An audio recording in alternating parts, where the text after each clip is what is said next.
Months of the calendar are often associated with holidays or events that occur within them. January evokes New Year's Day. February brings to mind Valentine's Day. March is known for St. Patrick's Day. I mean, it just goes on and on. One month that has no such association is August. I mean, there's no holidays we observe in the month of August. I know the school year begins in August now, but I'm old enough to associate school with September. That's still my back-to-school month. That's in my thinking anyway. Tammy has a tough time decorating for the month of August. I mean, there's not even colors that you associate with August, right? What do you do with August? In my mind, August is known for two things: heat and humidity, right? And that's it. If you have colors to the month of August, it should be the brightest yellow and the brightest red. Brightest yellow for the heat of the sun and brightest red for what it makes you when it's all said and done. Now, this last year, during the late fall, I was planning my preaching for this year, and I decided to do something different. I wanted to get away from the long series, maybe going through a book of the Bible or kind of a protracted study. I wanted to do shorter series, maybe 4 messages, occasionally 5 on a subject, maybe go by month. So I sat down with a calendar and I tried to match the series with the themes of the month. So January is a new year, and I talked about the seasons of the soul, looking at all of the seasons of the year. In March, we led up to Easter.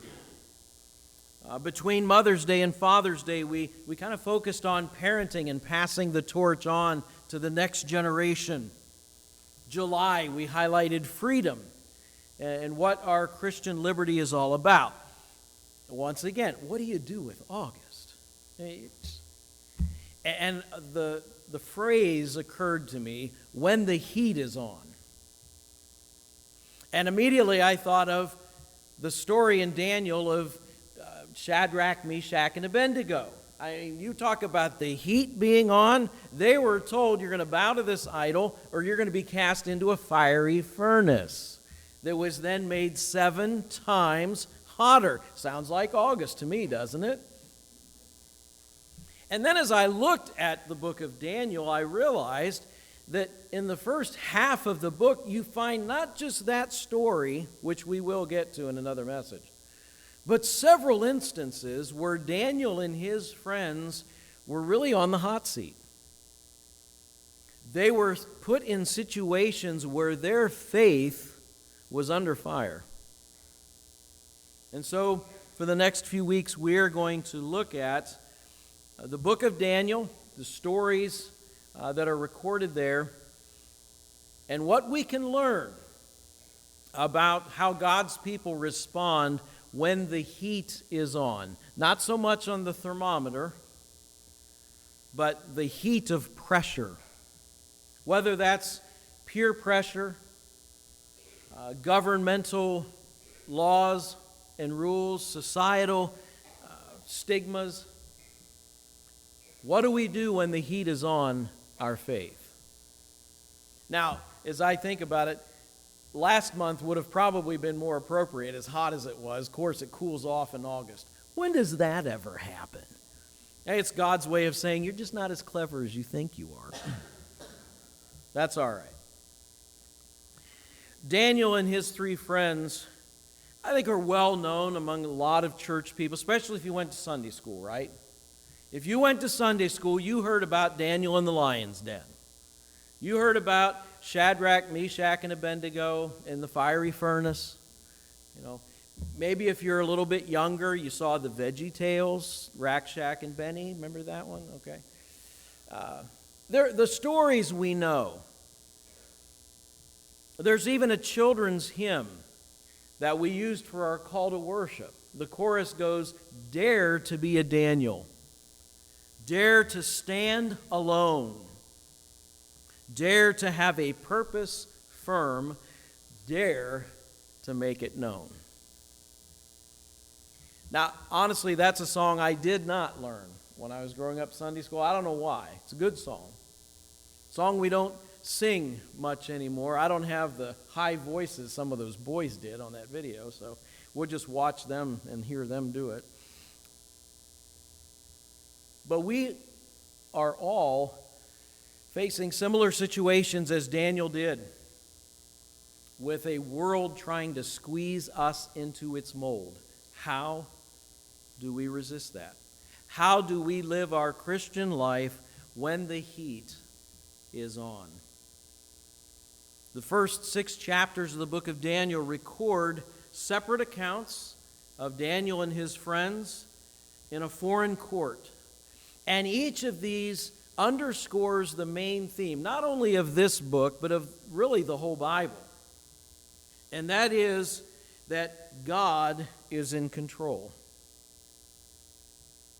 Even when it appears He is not. God is in control, and ultimately He will have the victory. These accounts teach us how to live in a culture that is toxic to our faith, and not just survive, but thrive. Their surviving and thriving in Babylon show that God is still with His people, and His redemptive plans have not ended. So with that, let's turn to Daniel chapter 1. We begin by seeing a hostile environment that Daniel and his friends were put into. And we see this in verses 1 and 2. In the 3rd year of the reign of Jehoiakim, king of Judah, Nebuchadnezzar, king of Babylon, came to Jerusalem and besieged it. What that means, if you're not familiar with the term, the army just surrounded the city and wouldn't let anybody in or out. You say, well, that's not such a big deal, except that all of their food and water was outside the city. So it wouldn't take very long till people got really hungry and would eventually just surrender instead of fighting a pitched battle. And the Lord delivered Jehoiakim, king of Judah, into his hand, along with some of the articles from the temple of God.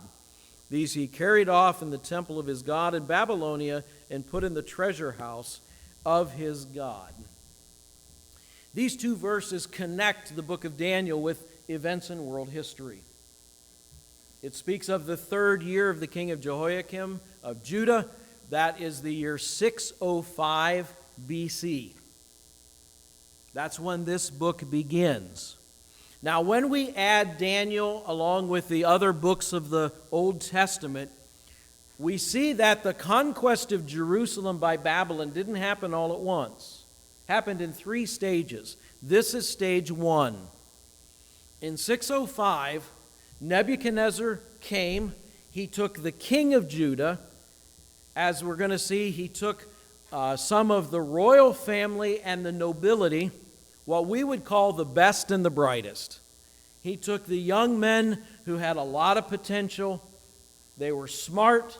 They were good looking. He took them off to Babylon, some 1,500 miles away. He also took some of the articles that are in the temple. Remember, Solomon's temple was this beautiful, magnificent structure.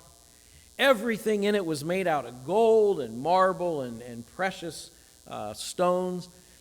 And Nebuchadnezzar took some of the things out of the temple and took them back. They're kind of like his souvenirs. First time I was in Jerusalem, and this is what I brought back. But he also put them in the temple of his God. It was kind of like saying, my God is stronger than your God because I took this stuff out and your God didn't do anything about it. So that's what happens here. Then, later on in 597 BC, was the second phase. Nebuchadnezzar came back. And this time he took the skilled laborers. You might call them your blue-collar workers. Ezekiel, the prophet, was one that went in that second stage of the conquest of Jerusalem. And then about 10 years later, 11 years, in 586, Nebuchadnezzar came for the last time because the people of Judah had rebelled. They refused to go along with paying the taxes and submitting to the rule. They thought they could make it on their own. Nebuchadnezzar came back and said, "I'll teach you." And he absolutely leveled Jerusalem, destroyed the walls of the city, tore down and burned the temple. It was just total destruction. And any able-bodied persons left were marched off to Babylon. Only a few, including the prophet Jeremiah, remained. And they were in Babylon for 70 years. All of which had been predicted by God because the people of Judah had betrayed him. Now, what we have here is a principle that runs through the whole of Scripture, even when it's not stated. There are two ways of looking at life. One of them has to do with the who, the what, the when, the where, and we call that history, right? You all remember history class, right? You got to learn these dates and these names and these places and, what happened when, right? Probably bored out of your skull, right? I have a theory. I'll just throw this in for free. I've got a theory. Anybody that didn't like history had a boring history teacher. Because history can really come to life. But if all you have is learning who and what and where and you just have to learn a bunch of facts, yeah, that's dry. That's boring. Now, the Bible has a lot of history. You find the who and the what, the when and the where. But if you really want to dig further, you get into the why. And that's what we call theology. And that's what you're going to see throughout this book. Did you notice in verse 2? The Lord gave Jehoiakim into the hand of Nebuchadnezzar. Now, the headlines of the day would have been Nebuchadnezzar comes to Jerusalem and takes off the king. That's the history. The theology is the Lord gave him into his hand. God is always active. And it's not history versus theology. It is seeing the two come together. That's where the truth happens. So throughout the book of Daniel, you see the sovereignty of the Lord being asserted. The Lord gave Judah's king into the enemy hands. The word there for Lord is not Yahweh. It's actually Elohim. It is the plural name for God. It's the God of majesty. It designates him as the exalted one. He's responsible for what happens to his people. He's to be trusted even in disaster. So again, on the surface, it looks like Nebuchadnezzar's calling the shots. He's in control, but God is always behind the scenes. Warren Wiersbe writes, "So wise and powerful is our God that he can permit men and women to make personal choices and still accomplish his purpose in the world. Where he isn't permitted to rule, he overrules, and his will shall ultimately be done and his name glorified. We worship and serve a sovereign God who is never caught by surprise." Nothing anybody does on the world ever catches God by surprise. He's never like, "Oh, did you see that? I didn't see that coming." Doesn't happen. God is all-knowing. He knows what's going to happen, and he's got a plan. And he's going to bring it about. But at the very beginning, we're seeing a hostile environment into which Daniel and his three friends are about to be placed. And in verses 3 through 7, we see a heathen expectation. Now it goes from just the history into more of their story. Beginning in verse 3. Then the king ordered Ashpenaz, chief of his court officials, to bring in some of the Israelites from the royal family and the nobility. Young men without any physical defect, handsome, showing aptitude for every kind of learning, well-informed, quick to understand, and qualified to serve in the king's palace. He was to teach them the language and literature of the Babylonians. The king assigned them a daily amount of food and wine from the king's table. They were to be trained for 3 years, and after that they were to enter the king's service. Among these were some from Judah: Daniel, Hananiah, Mishael, and Azariah. The chief official gave them new names. To Daniel the name Belteshazzar, to Hananiah Shadrach, to Mishael Meshach, and to Azariah Abednego. Now, this was very common in the ancient Near East. If someone conquered a land, they didn't necessarily kill everybody. They would try to take the best and the brightest back with them and train them to be used in the government. And that's what happened to these 4 young Jewish young men. They were taken back so that they could be trained, some might call it brainwashing, in order to serve their conquerors. They might be scribes, they might be advisors, they might be diplomats, they could even be provincial governors. Oftentimes, a king would defeat an area, territory, take some of the young men from that territory, go back and train them as to how he wanted things done, and then put them back in that territory to rule over their own people in hopes that they would be more effective. That was often done in the ancient world.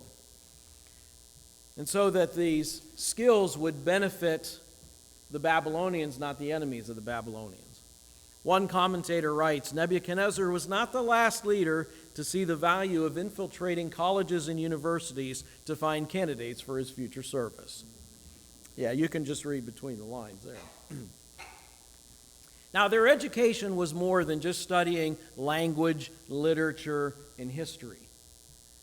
It was all about how to live as a Babylonian.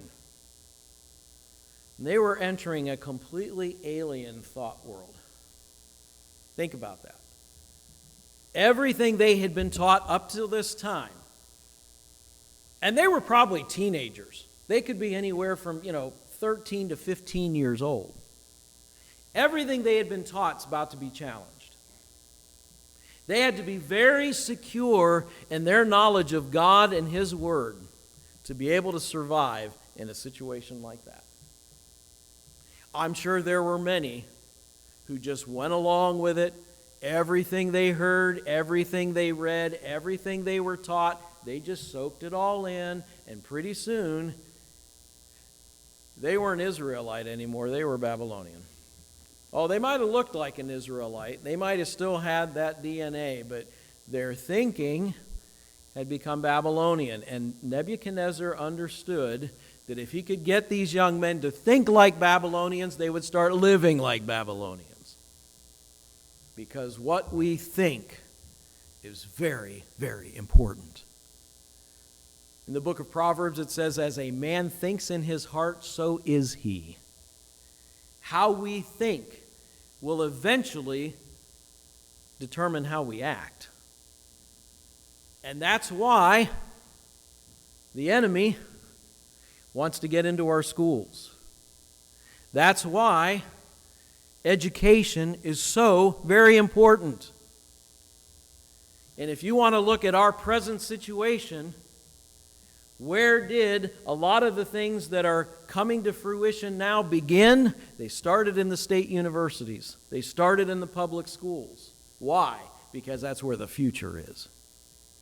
And if we can train, I say that word loosely, our teachers, our lawyers, our doctors, our engineers, our workers, if we can indoctrinate them in those places of learning, it's going to affect how they live later on. We're seeing it all around us. But it's nothing new. It was happening way back in the ancient world. One of the things the Babylonians did to try to mold, squeeze these young people into the mold, they changed their name. And I want you to just notice the names of the Hebrew young men. Daniel, Hananiah, Mishael, Azariah. All four of those names end with either El, kind of a generic name for God, or Yah, the personal name for God. And their names were changed.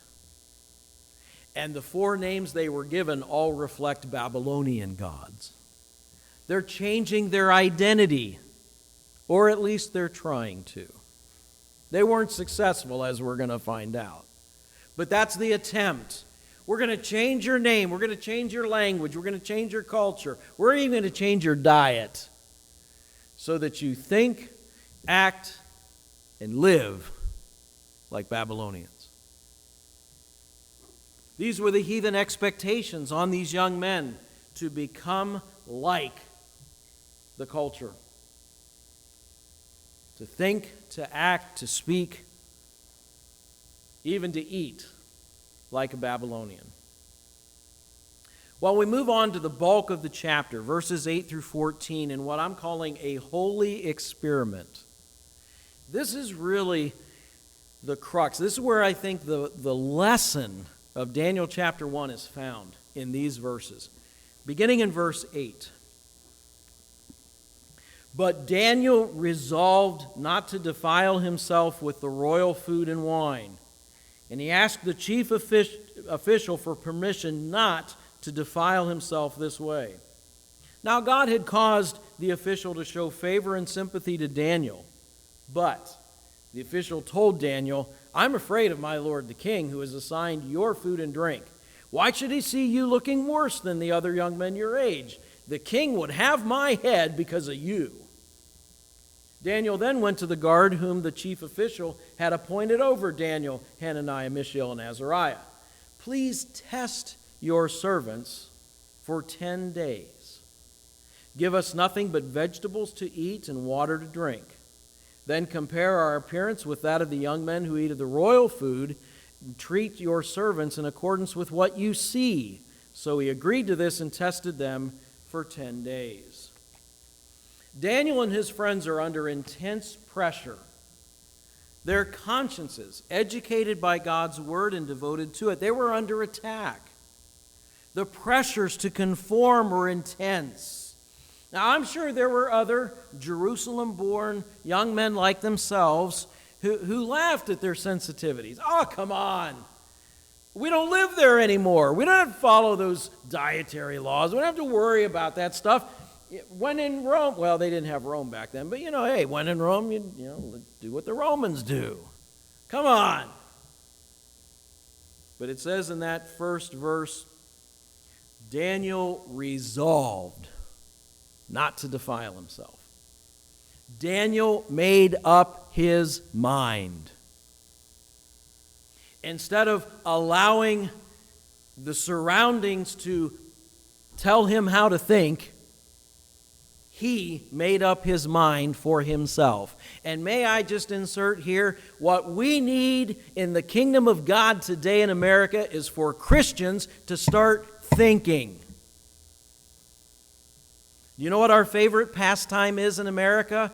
Amusement. Do you know what amusement means? The word muse means think. The letter A means not.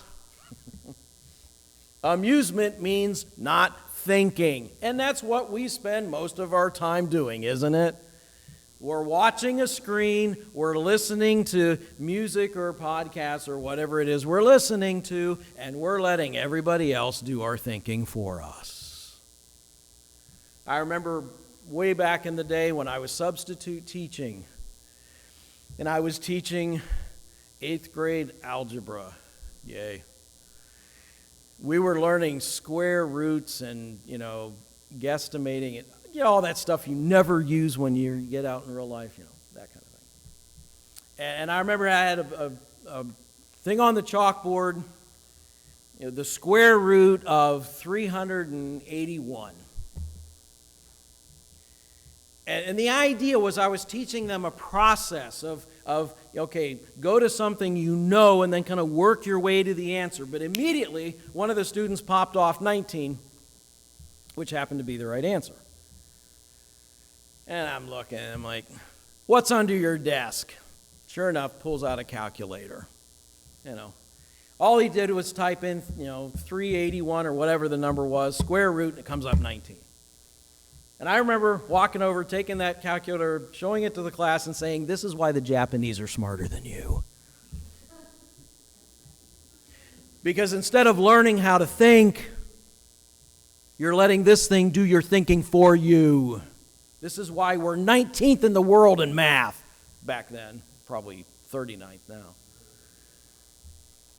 But that's what we're doing with the television, the computer, the internet, everything. Our entertainment, we let it do our thinking for us. And you notice how subtle our culture is? You ever notice the subtle messages that are going even into the commercials? And into our TV shows, and into the movies that are being made for our children? They are teaching them how to think according to their values. We need to be able to think for ourselves. And we need to teach our young people to be able to think for themselves. Don't just buy it because the internet says it. I don't care if you saw it on YouTube. That doesn't mean that it's true. Just because the evening news reports it doesn't mean that they're telling you the truth. You got to be able to think. Daniel made up his mind not to defile himself. He determined in advance not to compromise his principles. Now, you might say, what's the big deal, Daniel? Okay, it's just food.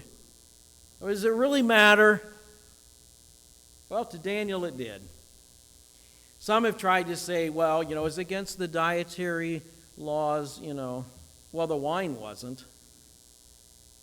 And others say, well, maybe all that food had been sacrificed to the gods of Babylon, and they're reading the New Testament and the Old Testament. Yeah, well, the vegetables probably were too.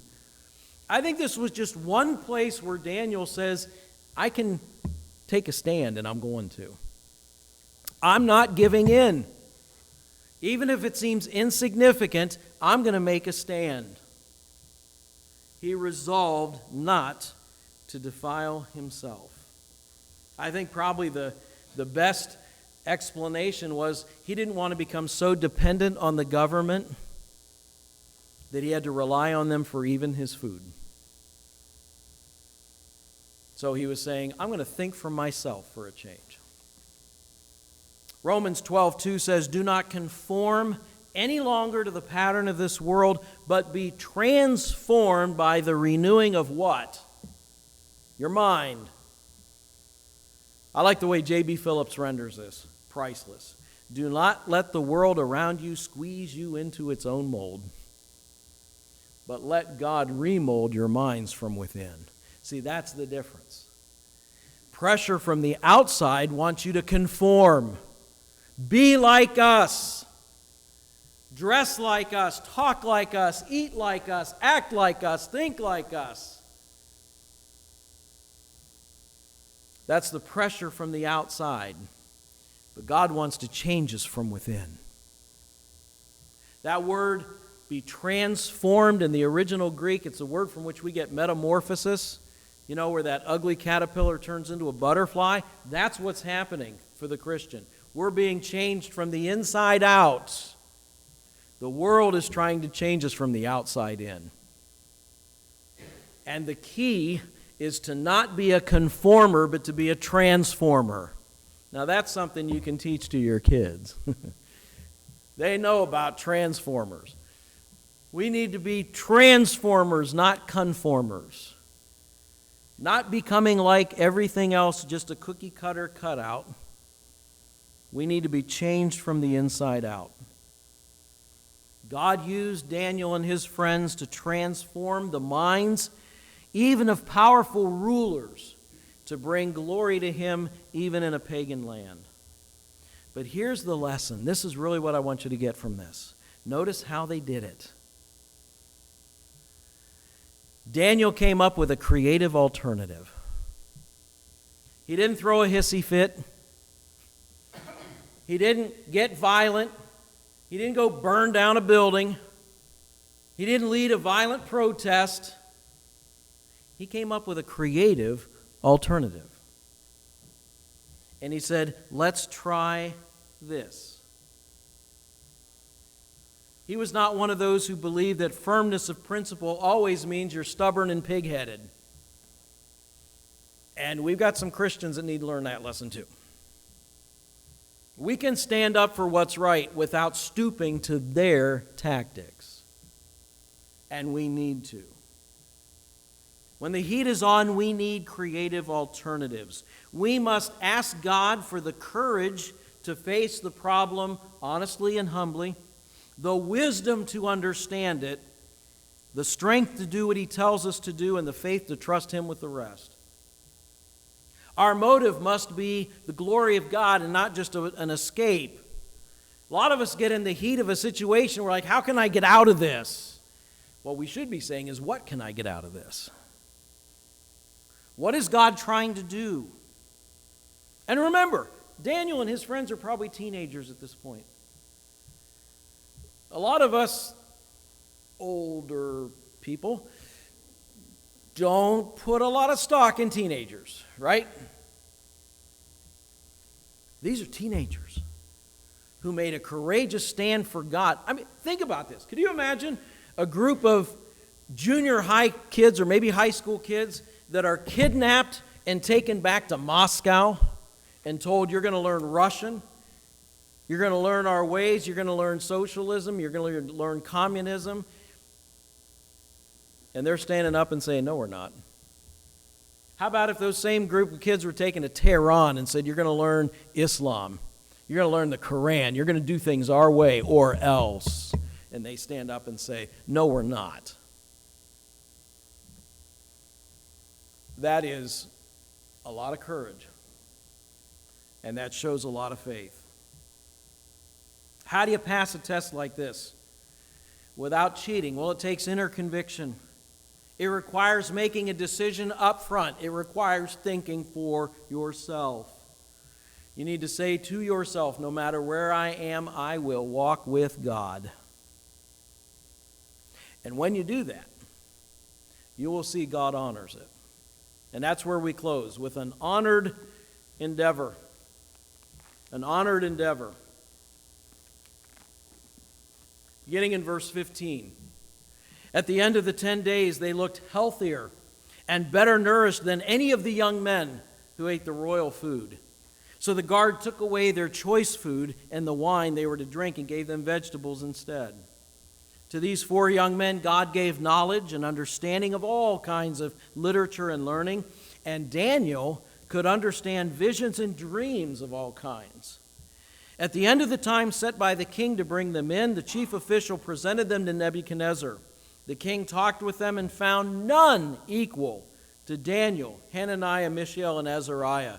So they entered the king's service. In every matter of wisdom and understanding about what the king questioned them, he found them 10 times better than all the magicians and enchanters in his whole kingdom. And Daniel remained there until the first year of King Cyrus. The end of that 10-day trial period, Daniel and his friends were not only looking as good, they looked healthier than those who are eating the royal food. The end of the 3 years, they graduated as valedictorians. They were top of the class. They were 10 times better than anybody else that had gone through that training. Through a dangerous situation, Daniel and his friends, they not only survived, they thrived, thanks to God. And then verse 21, it's only 7 words in the Hebrew, but one writer says there are 7 words packed with dynamite. Daniel continued until the first year of King Cyrus. That's 65 years later. He outlived Nebuchadnezzar, Belshazzar, Darius, all the way to Cyrus. Yeah, Nebuchadnezzar was king of the world, but not forever. Daniel lived through his reign, through the next reign, through the next reign. All these kings that set themselves up as, yes, I'm the king of the world. And Daniel outlived them all. And he lived long enough to see God come through with his promise and bring the people back out of exile. Why? Because he had the courage to stand for God. So what does that mean for us today? We may not be hauled off to some foreign land, forced to learn a new language in a new culture, but our own homeland is becoming increasingly hostile to the Christian faith. The heathen expectations of our society turn up the heat, pressuring us to compromise our convictions, to cave to their commands. We may be faced, as Daniel and his friends were, with a seemingly minor concession to our beliefs and our behavior. But what might seem insignificant to others might be very significant to us. How do we respond? We shouldn't throw a fit. We shouldn't call names. We shouldn't resort to violence. We're not to fight fire. The Bible says we do not fight with the weapons of this world. We need some creative alternatives. We need to use some godly wisdom and courage so that we're not offensive even while we make a stand for Christ. That's what Daniel did. I think that's what we need to do today, even when the heat is on.